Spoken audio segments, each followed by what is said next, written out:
objects that you know enough that to immediately say, I think those are sarcophagi, the plural of sarcophagus. So those are coffins.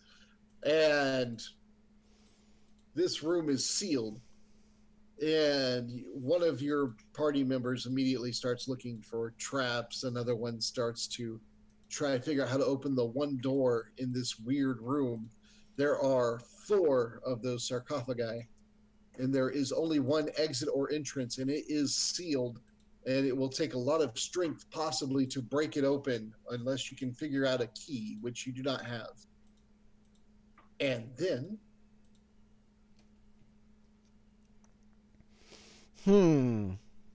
So let me get this straight. You're trying to get inside the sarcophagus, and you don't have a key. you awaken in a tomb. Oh, I'm sorry. You don't know why you awoke in this tomb. Oh. You have awoken in this tomb. There are 4 sarcophagi. You and your party are there. There's a door. You either break it down, pick the lock, or find the key. And there are 4 rectangular objects which you know to be sarcophagi. You open the sarcophagi, and you are in there. Oh! You know what? Now I want to write that one down. I really like that, especially if you have like 4 guys in your party. That would be so creepy. Are you ghosts? Are you clones? What are you? Or what are they? The guys in the what is going on? I really like that. That's awesome. Well done, sir. So well I have a plot for you. You get a hook. You're gonna have to. Or I giving you a hook. We'll do the reverse. You can do the twist. Okay. The moon is going to collide with the Earth. Isn't that how Chewbacca died? Yeah, that's how Chewbacca died. You and the party are tapped to go to the moon and find out why the moon is coming towards Earth. You blast off in your rocket, and you come to the moon's orbit and start your journey to the dark side of the moon, where you encounter... On the dark side of the moon, you find out something that apparently people were not aware of. I'm not sure of the time period. I'm going to assume we're still doing a D&D medieval thing, or are we doing a modern twist? It can be whatever you want. I was making it sci-fi, but if you want to do a medieval, like airships to the moon, Jules Verne. I'm good with whatever you want to do. I just want to make sure I understood the premise. All right, so when you get to the dark side of the moon, the previously uncharted dark side, you find there is an entire civilization there, and that the moon is actually a construct. They are trying to drive it to the Earth to escape because it is breaking down, and they are looking for a way to get to the Earth to survive. However, their impact will murder a lot of people upon their arrival. So moon refugees are doing this. Yes, and the moon is actually a construct. It's a ship. Did you ever watch that Doctor Who episode where the moon was an egg? And then... There was a dragon or something in it, right? Yeah, it hatched. There was a creature that hatched out of it, and then laid an egg that was the exact size and shape of the moon, which it just hatched out of. Yeah, and that episode totally reminded me of there was an episode where Snowball 2 dies in The Simpsons, and they go through like a whole series of pets that keep dying, and she finally gets another cat that looks like the original Snowball 2. It just says she's going to name it Snowball 2. and Principal Skinner points out that's, while that works for logistics of not having anything ever change, he's like, isn't that kind of a cheat? And she points out that his name from a previous episode turned out to be Tanzaranian or something. That's what the Doctor Who episode reminded me of. It was, we've replaced this moon that just turned out to be an egg for a dragon with another moon So we could go on as if this didn't happen. So if you watch a later episode, you don't feel lost. Yeah, yeah. I just want to know how you can lay an egg the size and shape of something that you just hatched out of. I don't know, but I imagine it would hurt. I'm no biologist. Well, let's talk about NPCs, shall we? It's time for our main topic. Playing NPCs, creating them, playing them. All role-playing games have them, and the game master has to control every single one of them. It's easy to be a player. It's easy. You have your one character. That's all you have to deal with. You just got to be smart. You got to be a smarty on puzzles and getting through the adventure. Well, I'm not going to say it's easy to be a player character. Playing the game is also hard. I'm running the game is a different thing to do. But if you want to play the game and engage it in a way that makes it memorable, that's a different episode. I really would love to cover that sometime. But today, NPCs. Sure. So your main NPCs that people are going to run into are villains. So let's talk about that first. What is a great way to make a great, memorable, and epic villain? All right, so for villains, here is my thoughts. There are two types of villains that are memorable. There are a million villains. I mean, anybody robbing a bank, when you go and save the people and get the bank robber, you stopped a villain. But the ones that are memorable are coming like two basic categories for me.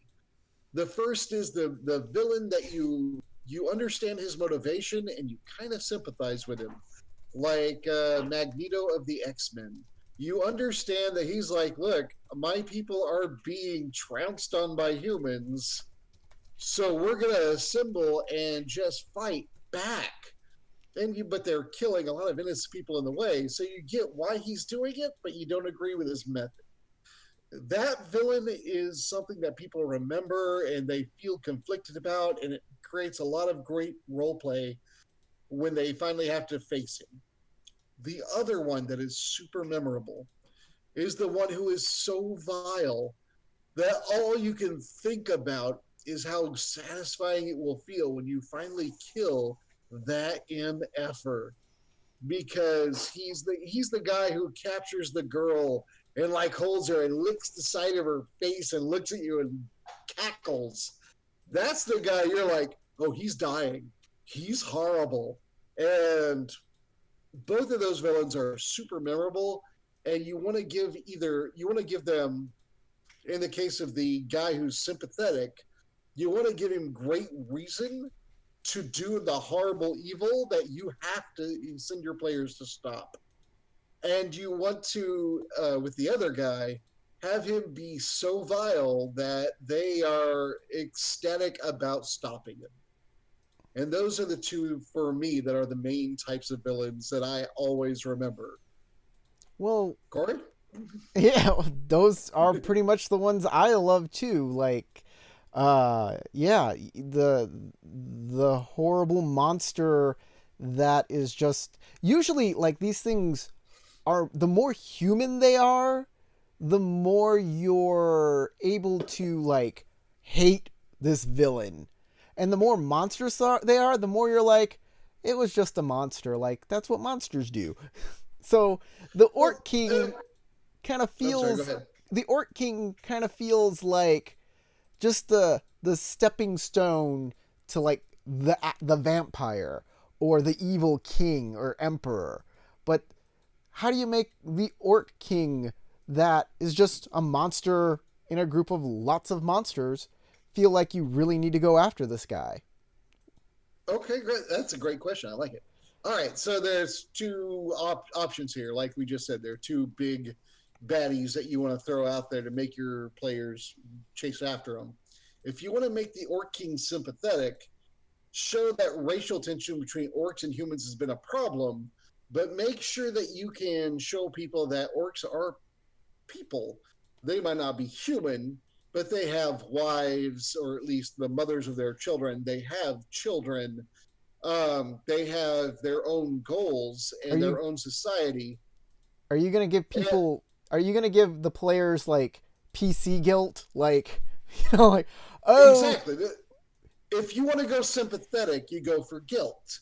If you want to make people feel bad about killing Magneto, going back to Marvel Comics, if you want to make people feel bad about killing Magneto, point out the huge amount of racism between humans and mutants, where humans are, capturing mutants and putting them in these horrible like camps that are similar in many ways to the camps that Jews were in during the Holocaust back in World War II. If you want to make people feel bad, I don't know if anyone's seen The Gifted, which is on Hulu.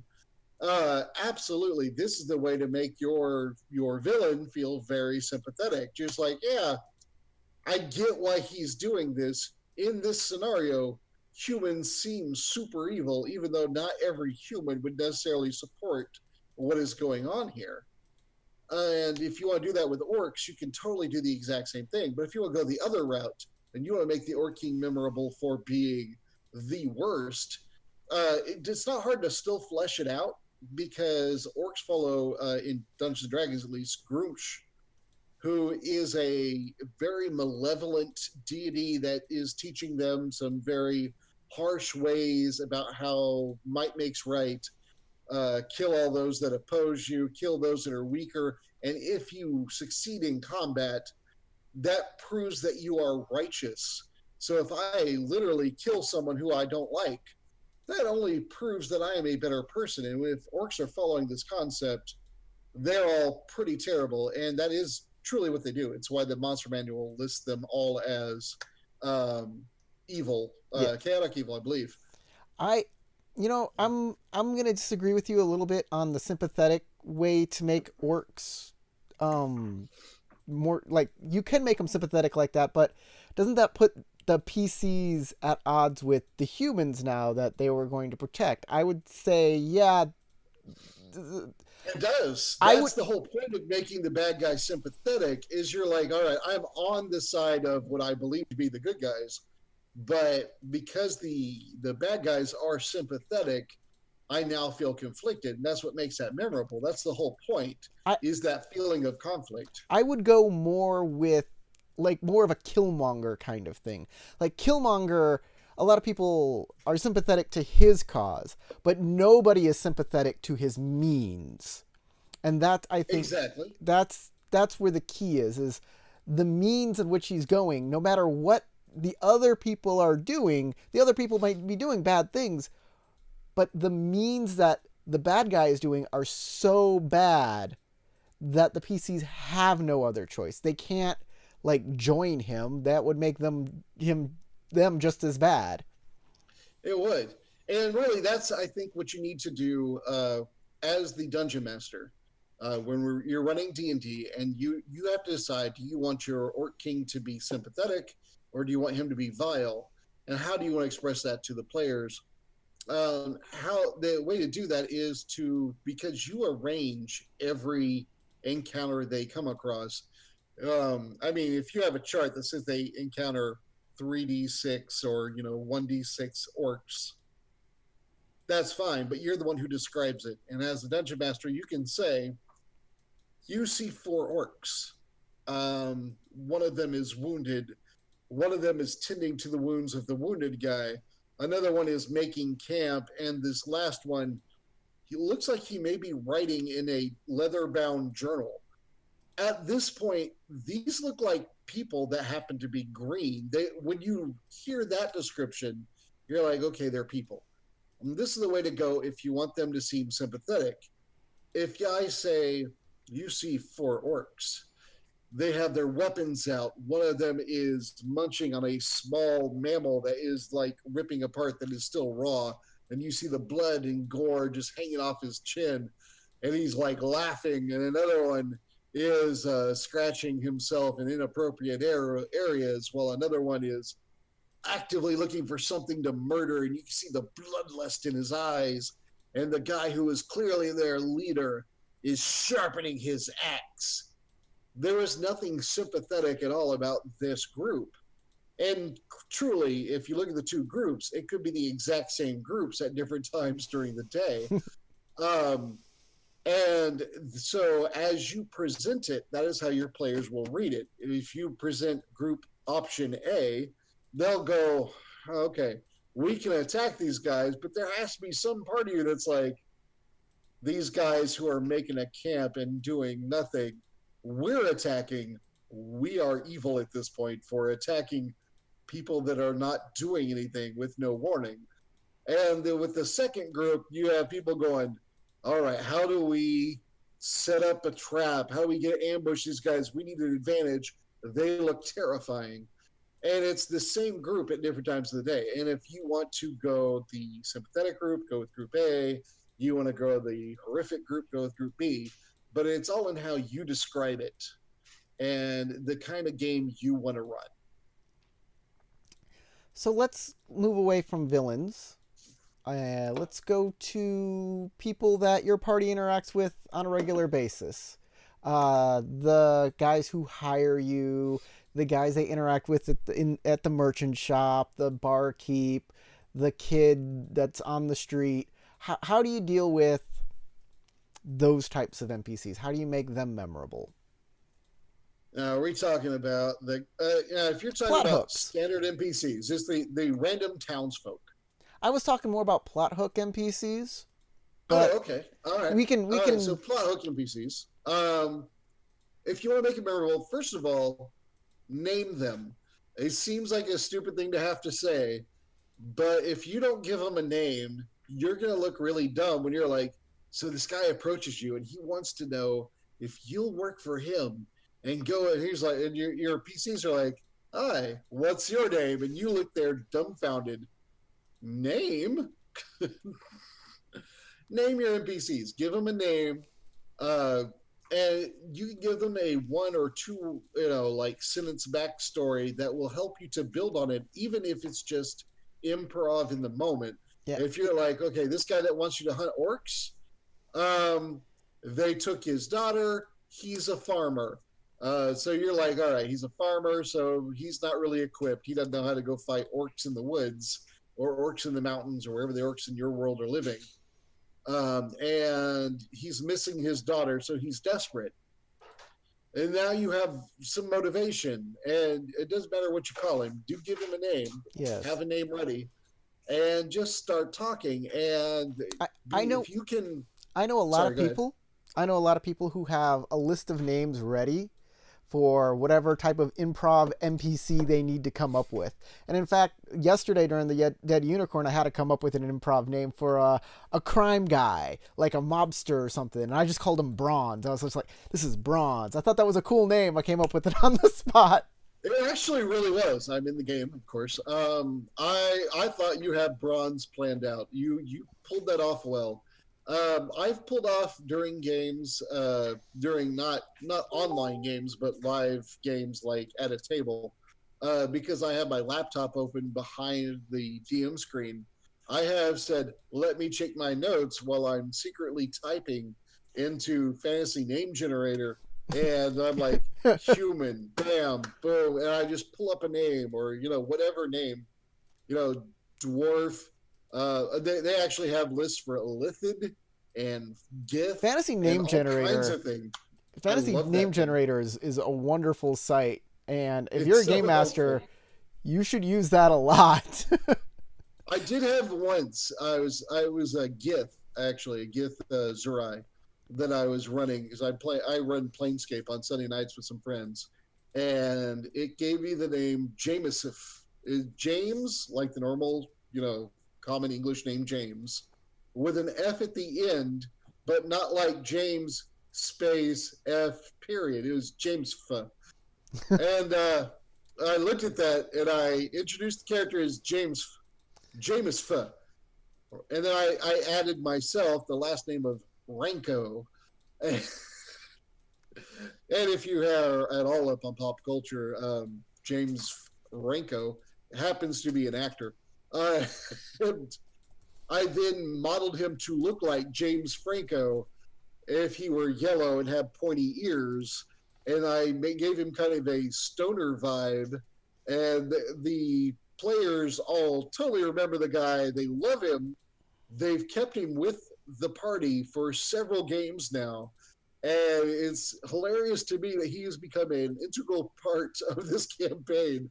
And it was solely because Fantasy Name Generator just gave me a random stupid name that I normally would have passed up, except that I was like, Ranko. Yeah, it could be Jameis Ranko. Jameis. And I ran with it. So you were saying, let's get back to our NPC talk. We're gonna do this a lot. We're just gonna randomly go off into cool tangents. So yes, make the person that you're working for sympathetic, someone you want, or if that's not the case, lots of money always helps out. Yeah, that's true. Just straight up make your NPC with a name. Always give them a name. I don't care how and write it down. Because you're gonna need it later when they're like, "Oh yeah, I'm gonna go back and talk to Michaela," and you're like, "Who?" No, have that in your notes somewhere after you give out random name X. Michaela, greedy, runs tavern. Boom, like a description and like what he does, and you're done. That's all you need. And just remember, at the end of your campaign, if you can look over your notes and see just a slew of things like Michaela runs the tavern and is greedy, or really just runs tavern greedy, that means you did a good job as dungeon master, because these notes should make no sense to anyone else ever. If they're like, that was an amazing game, can I see your notes and make a module out of it? You pass them right over and go, good luck. So let's talk about, we're coming to the end of the stream here. So do we want to touch on hirelings or DMPCs? Which topic do you want to hit here? Oh, DMPCs is a harsh topic that I have big opinions on. So hirelings. Hirelings it is. We'll talk about DMPCs maybe another time. Now, all right, I'm good with that. So a hireling, how should a game master role play a hireling? What is the threshold between you running the hireling and the player running the hireling? Okay, so if the hireling, by the standard definition of hireling, if you go back into D&D when they first, I think it was actually original D&D prior to being advanced even, that hireling was introduced. The idea is someone thinks you're fascinating. Is like, I want to work for you and be your like personal minion. This is a person who used to be like several levels lower than you. He wasn't very powerful, but you can see him to do like easy jobs that were beneath you. But beyond that, in a modern campaign, it's more like, hey, we have 3 fighters, 2 wizards, and we have a ranger, and we have no one that can really heal except a ranger, and his spells for healing are small compared to what a cleric can do. We go hire a cleric. At that point, and even with the original version, we're talking about someone who's filling a role. If your party feels the need to have someone travel with them, you need to give that person a name and a basic personality. It doesn't have to be super in-depth. It can be kind of two-dimensional. He can be a comedy relief. That guy named, Bob, and every time Bob does something, he walks in the room, he trips, or he knocks over a glass off a table, and everybody's like, Bob. That's enough to make him memorable, and Bob can still swing a sword in combat. Bob can still heal if he's the cleric. Bob can still fill the role, and he's now become memorable for whatever quirk you give him that makes him memorable. Maybe he's super good looking, and when Bob walks in the room, any female NPCs are like, oh, Bob. And maybe when Bob walks in the room, the females are like, ew, because Bob is disgusting and has forgotten to put his fly together again. Wouldn't it be interesting if you made a NPC hireling that is more suave than the PCs? When he enters, the women all just kind of flock to him, and like, because there's always a PC in your group who's like, I'm the most dashing suave and I will get the ladies, and it's always like this this guy is the bar for your PC. He has to like overcome him as a rival within the party. I personally wouldn't put a rival within the party that I'm controlling, because I don't want that much adversarial position with my players. I would have it fill a role that they're not doing. Like, I've had a party where no one walked in and looked like the super dashing guy that women would turn their heads to. So I was happy to have their hireling be that super sexy guy, because it's a hilarious thing that they can all go, yep, he's still with us. And I've done the reverse, where I had they went to an elven who had no elves in the group, and they went to an elven community, an elven city.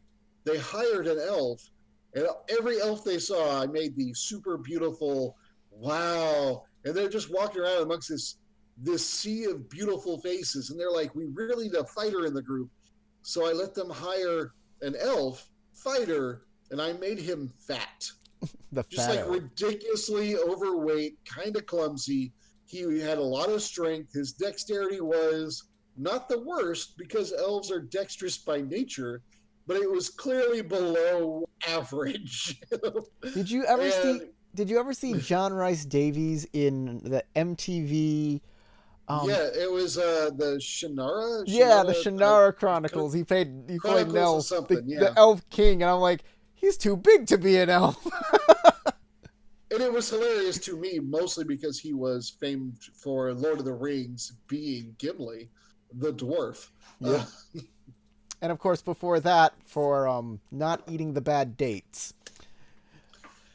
And this, unfortunately, is where we should probably start wrapping it up with our closing we should. Stuff. We got one more back of the book game that we like to play. Back of the book. This is not really a game. It's not a game. We're done playing the game, sir. How dare you? This is where we take a cool little thing from role-playing games that you may not have known about. So this could be a rule or a character, an NPC character, or a nation that, like, why is this a thing? And today, we're going to 7th Sea. I'm going to show you this rule about falling. Falling in 7th Sea, this is 1st edition, is the amount of damage a hero suffers from a fall is determined by two things: how far he falls and what he lands on. And actually, what he lands on is way more important.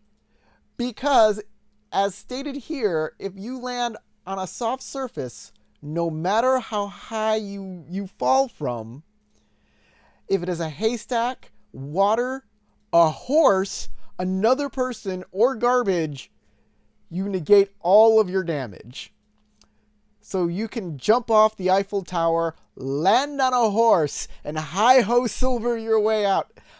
Also, the haystack reminds me of Assassin's Creed. I see that. And I think all of that it's in there because it is super cinematic. And 7th Sea and Legend of the Five Rings thereafter are designed to be super cinematic role-playing games where you use these old Hollywood tropes to create like a movie that you're sharing with your friends that is well beyond what we expect real humans to be able to do. At the same time, I think that you and I once talked about this, where there's the problem of people abusing it. Yes. And you have thoughts on that. It's super... because you can set up, like, oh, we're going into the evil guy's castle. Let's set up horses out of every window in case we need to escape. That way we can all jump out, land on a horse, or we'll just get hay everywhere and just spread hay around the castle. And we'll be 100% fine if we ever need to run away. Could you imagine running Ravenloft like that? Because Castle Ravenloft is the ultimate goal. And you're just like, oh, the vampire's starting to win. Hey, let's all leap out of windows. What? Could you imagine a look on Strahd's face? I'm for this. I think we should do this. Well, we get to run it for us. That's the end of our show. I hope you enjoyed it. I hope you learned something about it. Remember, leave a comment if you would like to add anything, a story about an NPC, that was very memorable to you, or some advice for everybody, because we'd love to hear from you. And come back next week, Wednesday. Howard, will you be available? It's a holiday week. Or will you be available for this? Wednesday. I apologize. I don't have the calendar memorized because I'm not that weird. The 26th. I don't know yet. I'll Okay, have well, to we'll let you keep know. you informed. Follow us on Facebook and Twitter. I'll try and keep that updated to let you know if we're having one, but usually every Saturday at 7 o'clock Pacific time, and we'll try and be here every week. We'll try really hard. So, see you later, guys.